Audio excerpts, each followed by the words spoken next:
Bonjour à tous, aujourd'hui je vous propose de découvrir le panneau lumineux de la gamme Philips Hue, le modèle Aurel.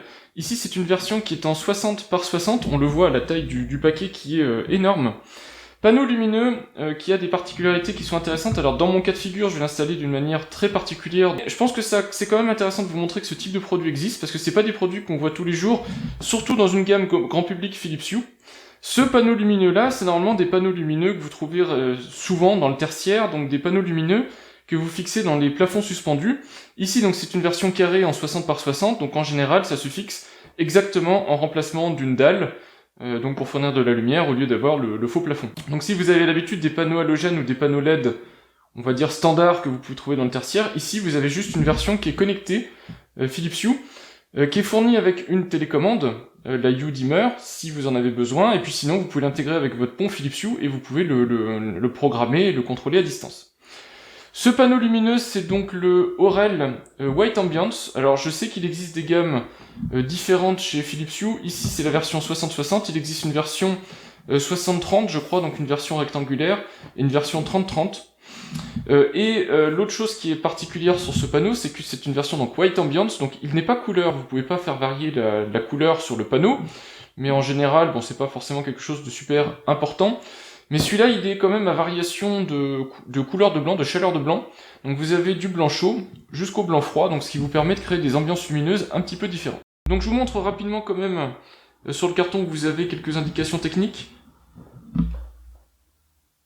Donc ici il y a la reprise du blanc chaud et du blanc froid, donc vous pouvez aller de 2200 Kelvin à 6500 Kelvin qui est le blanc froid. Vous avez un panneau et un dimmer fournis dans le package.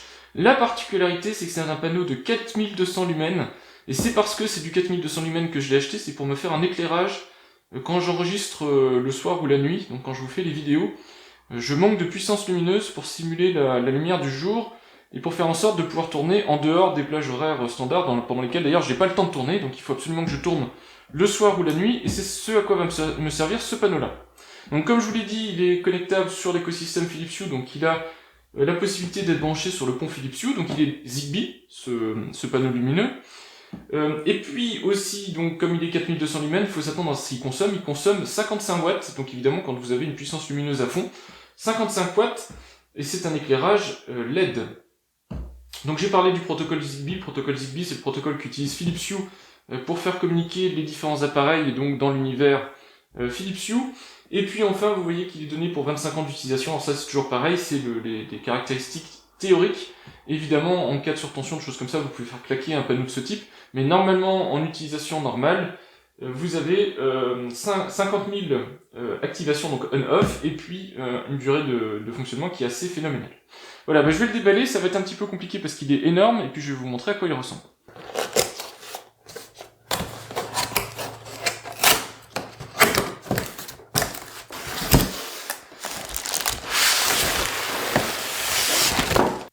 Le panneau ici est posé face lumineuse vers le carton pour vous montrer le dessous, en fait, ce que vous ne verrez pas, ce qui est fixé au plafond. Vous avez déjà une télécommande Hue Dimmer qui est fournie. Donc c'est une télécommande classique qui est préappairée avec la lampe, qui fonctionne encore local. Si vous voulez la réutiliser avec un pont Philips Hue, il va falloir la réappairer avec le pont. Mais en tout cas c'est livré, pour le prix du produit c'est le minimum pour qu'il soit fonctionnel. Sachant qu'une télécommande comme ça coûte entre 10 et 20 euros suivant où vous la procurez et comment. Voilà, donc c'est un panneau en structure acier avec des coins qui sont eux-mêmes métalliques, mais qui ont été traités dans un plastique, enfin plastifié en tout cas pour être rendu plus élégant. Je vous montre quand même le dessus, mais je vous remontrerai de toute façon l'éclairage que ça donne et tout ça. On va juste se focaliser ici sur la partie qui est là, puisque c'est la partie qui vous permet de le fixer. Donc deux manières pour fixer ce type de luminaire. Soit vous le posez directement sur des rails, alors il est quand même relativement lourd. Il faudra s'assurer que vous ayez des suspentes qui permettent de tenir ce type de poids-là. Normalement c'est le cas quand vous travaillez en plafond suspendu, mais enfin je préfère quand même vous le dire. Je vous mettrai de toute façon le poids de ce panneau-là à l'écran pour que vous puissiez voir exactement combien il pèse et puis anticiper. Sur le côté ici, vous avez 4 vis. Alors ces 4 vis, vous n'avez pas besoin de les visser à fond, et vous n'avez pas besoin non plus de les retirer pour démonter le support.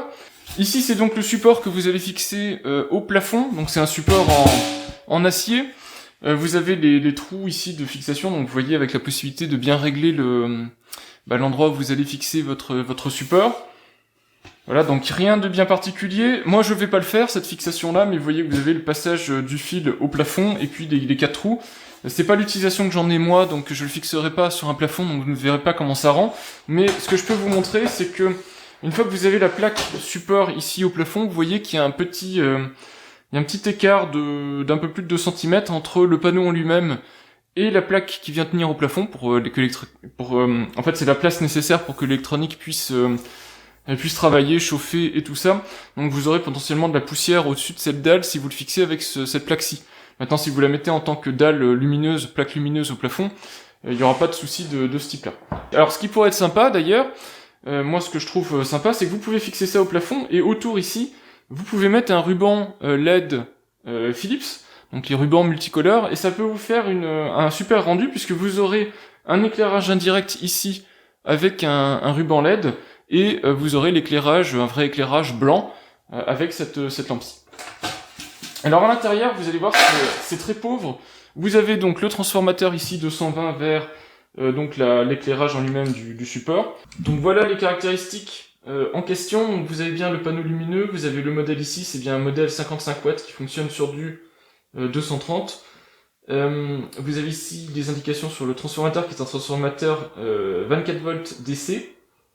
Donc consommation maximale 60 watts, sachant que le panneau est donné pour 55 watts. Voilà, en gros, vous voyez que vous avez juste ici à fixer 2 fils, et puis le panneau lumineux sera fonctionnel. On est parti pour le câblage et la configuration dans l'application Philips Hue, l'application mobile Philips Hue de cette lampe Aurel. Si vous vous dites, tiens c'est bizarre, il s'est changé entre temps, c'est parce que malheureusement j'ai perdu la partie audio de ce que je vous avais enregistré initialement. Mon matériel a plus de 15 ans et parfois il y a des ratés malheureusement, il faudrait que je le change mais ça coûte très cher. Donc je fais avec les moyens du bord, et j'ai perdu la partie audio de cette séquence 6, donc je la retourne pour vous. Pour pouvoir câbler donc cette lampe Aurel, en général vous l'installerez au plafond. Donc en gros vous aurez ces 3 câbles qui arriveront du plafond, évidemment. Donc si on met la terre à part, vous aurez au moins besoin du neutre et de la phase pour alimenter cette lampe. Moi je vais la connecter à une prise électrique, puisque de toute façon c'est juste pour vous faire la démo, puis c'est comme ça que je vais l'utiliser au final. Mais évidemment c'est pas comme ça qu'elle s'utilise normalement, qu'elle s'installe normalement. L'autre chose que je ne vais pas vous montrer, c'est l'intégration de ce dimmer. Ce dimmer, il est préassocié avec la lampe, donc si vous la câblez et vous la mettez sous tension directement, normalement le dimmer va fonctionner, en tout cas il pourra piloter cette lampe, mais c'est une intégration point à point entre la lampe et le dimmer. Ensuite, moi je vais vous montrer comment intégrer cette lampe sur votre réseau Zigbee avec un pont Philips Hue, donc comment l'utiliser avec l'application mobile Philips Hue, comment l'intégrer. Mais si vous voulez ensuite continuer à utiliser le dimmer, il faudra intégrer le dimmer lui aussi au réseau Philips Hue. Et pour ça, j'ai fait une vidéo alors que vous retrouverez, alors c'est très difficile parce que je suis à l'envers, mais en gros, ici en haut à droite, vous aurez la vidéo. Je ne reviens pas là-dessus dans cette vidéo, en gros c'est une utilisation additionnelle de cette lampe. C'est pas l'objet de cette vidéo de vous montrer comment fonctionne le Hue-Dimmer. Et de la même manière, le téléphone, on y revient juste après, une fois que j'ai déballé cette lampe et puis que je vous ai montré comment la câbler. Alors évidemment, la première étape pour installer cette plaque au plafond, ce serait déjà d'y repérer les trous qui sont là, de venir y mettre les fixations nécessaires, donc des chevilles, alors si vous êtes dans du placo, des chevilles type molly. Si vous êtes dans d'autres surfaces, vous choisissez en fonction du support en question. Moi je vais pas vous donner de conseils, choisissez ce qui va le mieux en fonction du type de support que vous avez. C'est une plaque acier, donc de toute façon elle est très costaud. Par contre il faut quand même lui mettre ce qu'il faut pour que ça tienne. Surtout ne dévissez pas complètement les vis, c'est pas fait pour la dévisser complètement. Elles sont censées rester dans le logement ici, pour qu'elles soient faciles à remettre par la suite. La première chose que vous ferez, n'oubliez pas, ça peut paraître bête, mais il faut évidemment faire passer les câbles ici, dans le passage prévu à cet effet, donc au centre de la plaque, parce que sinon si vous oubliez de le faire, vous allez avoir des petits soucis au dernier moment. Je précise que cette lampe est aussi fournie avec son jeu de manuel, avec toutes les explications nécessaires pour l'installation. Il y a aussi ici les protections silicone. Si vous voulez être sûr que les câbles soient isolés les uns des autres, vous pouvez les rajouter si nécessaire. Moi je le fais pas, mais vous pouvez si vous trouvez ça utile. Concernant l'installation électrique, c'est ultra simple. Vous avez juste besoin d'un tournevis ici pour dévisser cette partie-ci, qui n'est pas obligatoire mais qui va vous servir à tenir les câbles. Alors il y en a un que vous dévissez complètement, l'autre que vous dévissez en partie.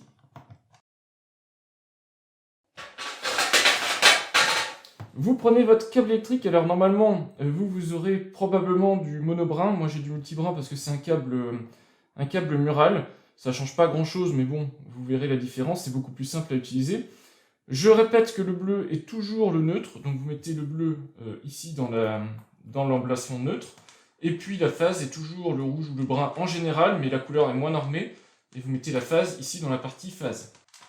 Vous vérifiez juste en tirant un petit peu sur les câbles qui sont bien clipsés. Et j'en profite pour vous montrer que chaque borne est équipée de 2 entrées câbles. Ce qui vous permet éventuellement, si nécessaire, de chaîner avec d'autres lampes, en faisant bien attention bien sûr à la puissance totale du circuit électrique, mais donc vous pouvez chaîner. Et une des utilisations possibles, ça serait de brancher, comme je vous l'ai dit, autour de cette lampe-ci, un bandeau lumineux LED Philips Hue, vous pouvez repiquer directement là-dessus, si nécessaire. Ensuite, donc, vous avez juste à finir l'installation, en mettant ici le petit passe-câble. L'idée ici, c'est de travailler en sécurité, donc de faire en sorte que vos câbles soient tenus non pas par ces bornes qui ne tiendront rien, mais par quelque chose de solide. Vous voyez, c'est arrimé par ici un support en métal, donc si jamais la lampe venait à tomber ou je ne sais pas, ça permettrait d'éviter que tout s'arrache. Voilà, mais vous le mettez si vous le sentez, c'est pas obligatoire, mais en tout cas, voilà en gros comment vous pouvez installer, et puis ce câble, vous le coupez proprement. Moi je le laisse comme ça, parce que c'est une installation très temporaire, mais normalement vous le coupez, vous faites en sorte ici de le chanter, donc avec du scotch électricien, quelque chose de manière à ce qu'il soit vraiment désactivé, il n'y en a pas besoin. On est parti pour le remontage. Alors moi évidemment c'est extrêmement facile puisque je travaille au sol, mais vous, si vous travaillez au plafond, ça va être plus compliqué. J'anticipe déjà parce qu'évidemment vous allez devoir glisser main au tournevis ici, puisque là vous aurez le plafond. Donc entre les deux épaisseurs, je vous montre à peu près à quoi ça ressemble ici. Entre les deux épaisseurs là, vous allez devoir glisser la main ou le tournevis pour venir serrer ces vis. Donc c'est la petite partie où je vous conseille d'être aidé, au moins pour que quelqu'un vous soutienne la lampe, parce qu'elle fait quand même quelques kilos, elle fait à peu près 5 kilos, donc c'est quand même pas rien. Donc quand on a ça à bout de bras et qu'on doit en plus serrer des vis, c'est pas évident. Voilà, donc on resserre les vis sans forcer, sans visser fort, il n'y a pas besoin. De toute façon, ils viennent juste en fait tenir les crochets, donc une fois que vous avez fait ça, c'est bon. Concernant l'installation, enfin la première configuration de cette lampe avec l'application Philips Hue, c'est très facile. Vous lancez l'application Philips Hue. Ici, moi, c'est l'application Android. Et puis, vous mettez la lampe sous tension. Donc, soit vous activez le disjoncteur, soit, moi, j'ai une prise électrique, je la branche. Par défaut, la lampe s'allume. On voit ici qu'elle est allumée. Je vous l'ai laissé retourner pour éviter d'éblouir la caméra. Et il va falloir lancer la recherche de lampe. Donc, vous allez dans Paramètres, Configuration de la lumière, Ajouter une lumière, Rechercher. Si jamais la lumière n'est pas trouvée, vous pouvez directement aller chercher dedans, en fait, dans le capot, sur le petit élément qu'il y a là, vous avez un numéro de série. Moi, c'est pas mon cas, vous voyez ici que la lampe est trouvée, d'ailleurs quand je clique dessus, vous la voyez clignoter, donc c'est qu'elle est bien associée. Donc elle s'appelle Hue Ambiance Panel 1. Ensuite, il faut associer cette lampe à une pièce, donc moi j'ai une pièce de test ici, je vais mettre... j'ai associé ici donc la pièce, je fais valider. J'ai donc maintenant une lampe qui est associée à une pièce, et ça on le voit parce que dans Test maintenant, quand je rentre dedans et que je demande la liste des pièces, j'ai bien mon panneau lumineux, que je vais mettre au minimum, ce qui va me permettre de vous le retourner pour vous montrer ce à quoi il ressemble.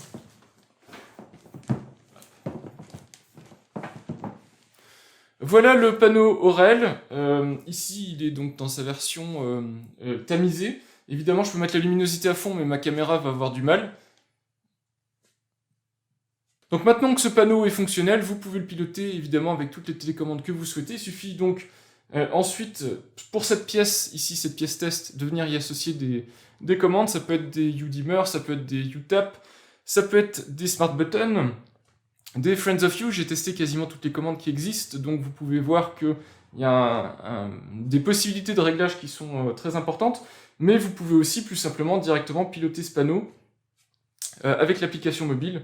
Et avec l'application mobile, vous voyez qu'on peut rapidement, alors je vais vous mettre un petit peu plus de puissance lumineuse, mais on peut facilement passer d'un blanc chaud à un blanc intermédiaire à un blanc froid. Le panneau réagit instantanément, et ici je suis à même pas, on va dire, un quart de sa puissance. Donc ça permet quand même de faire des choses assez sympas en termes de puissance d'éclairage. Donc je vais vous montrer du coup ce panneau lumineux, qu'est-ce qu'il vaut en termes de puissance par rapport au reste de la gamme, et puis on se retrouvera après pour les conclusions, en termes de qu'est-ce que vaut ce panneau et ce que j'en pense. Actuellement, j'ai mis mon appareil photo donc avec lequel je filme en mode purement manuel, donc je suis bloqué en ISO 800, 1/30, donc ce sera pas forcément super fluide, mais en tout cas ça permet de tout bloquer. et j'ai une balance de couleur à 5500K. Ce qui fait que ça va me permettre de vous montrer les différences entre ce panneau lumineux ici et par exemple au plafond ici, la lumière qui est là-haut c'est un U Beyond Ceiling, donc le U Beyond plafonnier. Donc je vous montre à quoi ça ressemble en termes de luminosité. Donc cette lumière que vous voyez là-haut, c'est une lumière qui fait 1200 lumens, ce qui est déjà beaucoup hein, pour le monde Philips Hue. Donc c'est une lumière principale, un éclairage principal, 1200 lumens, ce qui correspond en gros entre 100 et 120 watts à peu près, ça dépend des équivalents, mais voilà en gros ce que ça donne ce type de lumière, et donc vous voyez un petit peu le type de lumière que ça peut faire dans mon séjour, et vous allez voir la différence avec ce panneau lumineux Aurel. Donc maintenant je vous ai allumé le panneau lumineux Aurel de Philips Hue, vous voyez à peu près ce que ça donne à mi-puissance, je vais être à 45% ici. On est à peu près au niveau du rendu du U Beyond. Voilà, en tout cas moi ce que je pense. Alors évidemment, je le redis, mais c'est pas on peut pas comparer parce que là je l'ai mis au sol. C'est difficile de comparer comme ça visuellement avec ce qui est au plafond. Mais je peux pas le fixer au plafond, sinon je vais avoir des trous partout. Donc je vous montre ce que je peux vous montrer. Et donc là vous avez une idée du rendu lumineux. Maintenant, si je pousse la luminosité à fond, vous allez voir que c'est extrêmement lumineux, donc voilà le rendu dans la pièce. Donc on voit que c'est vraiment super lumineux. C'est un panneau qui est vraiment très puissant. Donc ici je suis en blanc froid. Je vais vous montrer comment ça fait en blanc intermédiaire. Donc là on voit tout de suite qu'on a une température de couleur qui est beaucoup plus chaude. Voilà, et puis ensuite on va passer en blanc très chaud. Alors évidemment c'est accentué par ma caméra, mais comme j'ai fixé la balance des blancs, normalement, vous avez quand même un rendu qui est assez proche de la réalité, donc c'est vraiment un rendu plus rouge, beaucoup plus chaud. Je vous remets le U Beyond pour comparaison. Donc on va mettre les deux en blanc froid. En bas, le panneau Aurel, en haut, le U Beyond. Clairement, si j'éteins ou je diminue en tout cas le panneau Aurel, vous allez voir la différence. Donc ici, j'ai quasiment que le U Beyond qui est clair.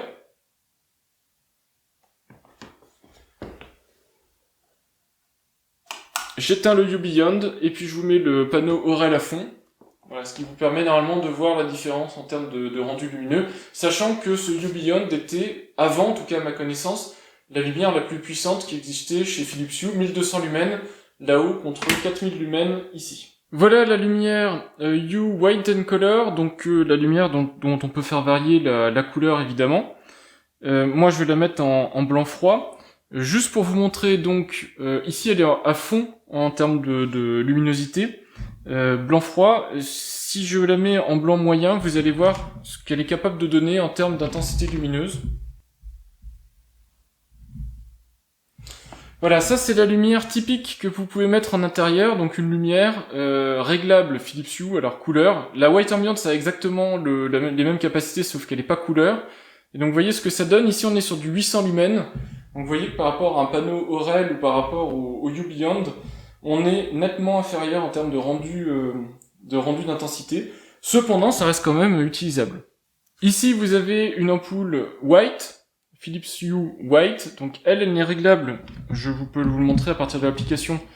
Je peux pas, vous voyez, la régler en termes de température de blanc. On peut que régler son intensité. Ici, que j'ai mis à fond, pour vous montrer. On est toujours dans les 800 lumens, c'est juste qu'ici on est sur un blanc chaud, donc non configurable, donc ça rend beaucoup moins lumineux encore qu'une White Ambiance ou une White and Color.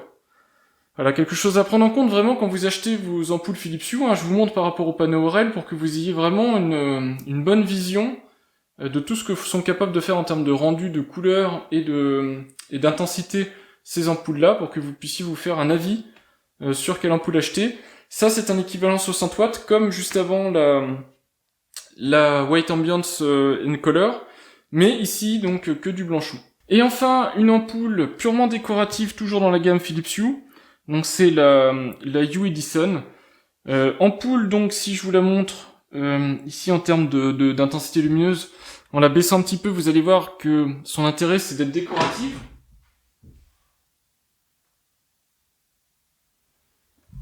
Donc son intérêt, c'est évidemment de montrer des filaments. comme vous pouviez avoir sur les anciennes ampoules. Donc là, je vous l'ai déjà testé en vidéo, donc je vous laisse consulter la vidéo si vous voulez en savoir plus. Elle a une intensité de 550 lumens, et voilà ce que ça donne. Donc ici, c'est vraiment une ampoule d'ambiance, hein. Quand je dis ampoule d'ambiance, c'est vrai. Vous voyez que ça éclaire assez peu. C'est un blanc chaud non configurable, et puis évidemment, bah voilà, ça n'éclaire pas beaucoup. C'est vraiment pour donner une ambiance lumineuse chaude dans une pièce. Ça sert à ça. Deux, trois petits trucs à ajouter en termes d'utilisation avancée de cette lampe. Le comportement à l'allumage, qui est une fonctionnalité qui a été ajoutée il y a un peu plus d'1 an maintenant sur la gamme Philips Hue. Par défaut, le plafonnier n'est pas pris en charge, mais il est possible de le mettre à jour. Donc moi, j'ai pas encore fait la mise à jour, mais vous voyez ici qu'il est indiqué qu'une mise à jour est nécessaire pour avoir donc la possibilité qu'à la coupure de courant, la lampe reprenne son état initial, c'est-à-dire si vous avez choisi qu'elle soit coupée, eh bien elle restera coupée même après une coupure de courant. 7 secondes en tout cas. Une fois que la lampe reste 7 secondes dans un état donné, elle retrouvera cet état après la coupure de courant. Contrairement, par exemple, vous voyez ici à la Living Colors, qui est une ancienne lampe qui n'était même pas dans la gamme Philips Hue, qui elle n'est vraiment pas prise en charge. Elle est prise en charge par Philips Hue, mais elle n'est pas prise en charge en termes de comportement à l'allumage, donc reprise sur coupure de courant. Donc il faudra mettre à jour le panel. Vous voyez que moi j'ai la version ici qui est là, donc 1.161R quelque chose.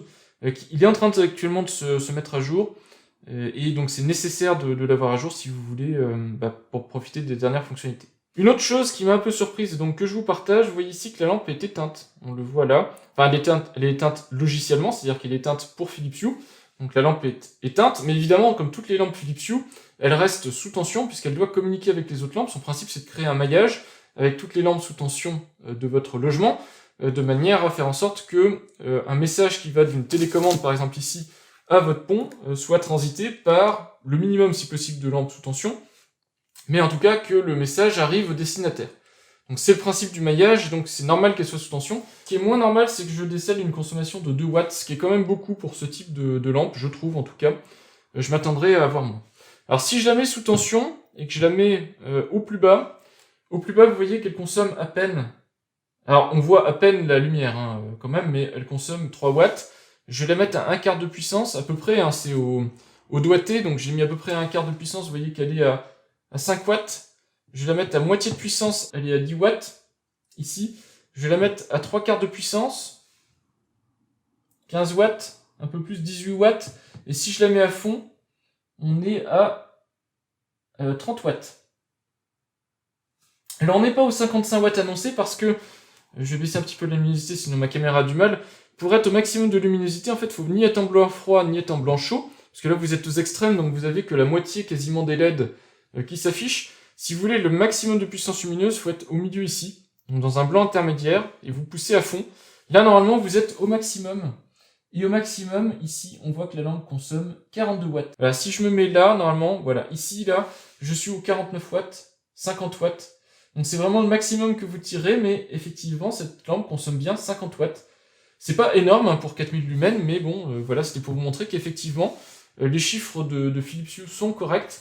Par contre, pour une utilisation standard, donc si vous la mettez plutôt dans les blancs froids à 50-60%, ce qui vous donne déjà 2000 et quelques lumens, elle consommera que entre guillemets 20 watts, ce qui est rien du tout par rapport à l'intensité lumineuse qui est proposée. Voilà en ce qui concerne le test de ce panneau Philips Hue Aurel. Alors évidemment, je vous montre pas l'installation au plafond, c'est la seule chose que je ne fais pas. Peut-être qu'un jour j'installerai au plafond. J'ai pris cette lampe-là parce que je me suis dit, elle va me servir pour faire mon éclairage studio, entre guillemets. Mais si jamais c'est pas approprié ou ça me suffit pas, je passerai sur de l'éclairage dédié studio et cette lampe-là me servira à éclairer mon sous-sol. Donc c'est pas perdu. C'est une lampe quand même qui coûte relativement cher, elle est à quasiment 200 €, alors en moyenne elle est à 170-180 €, ce qui est quand même pas donné, mais bon c'est une lampe aussi qui éclaire très fort, et par rapport à mon Hue Beyond, donc mon plafonnier Hue Beyond, qui lui doit être dans les 400 € quand vous l'achetez neuf, vous avez une puissance lumineuse bien plus importante pour beaucoup moins cher. Maintenant, au niveau décoration, c'est quand même pas la même chose, vous avez juste un panneau assez carré, on sent que c'est plutôt fait pour les pièces techniques, ou alors éventuellement dans les pièces de vie. Moi ce que je vous conseille c'est de le mettre un peu en lumière entre guillemets, en lui ajoutant un ruban lumineux Philips Hue coloré, ce qui vous permettra de faire des contrastes de couleurs.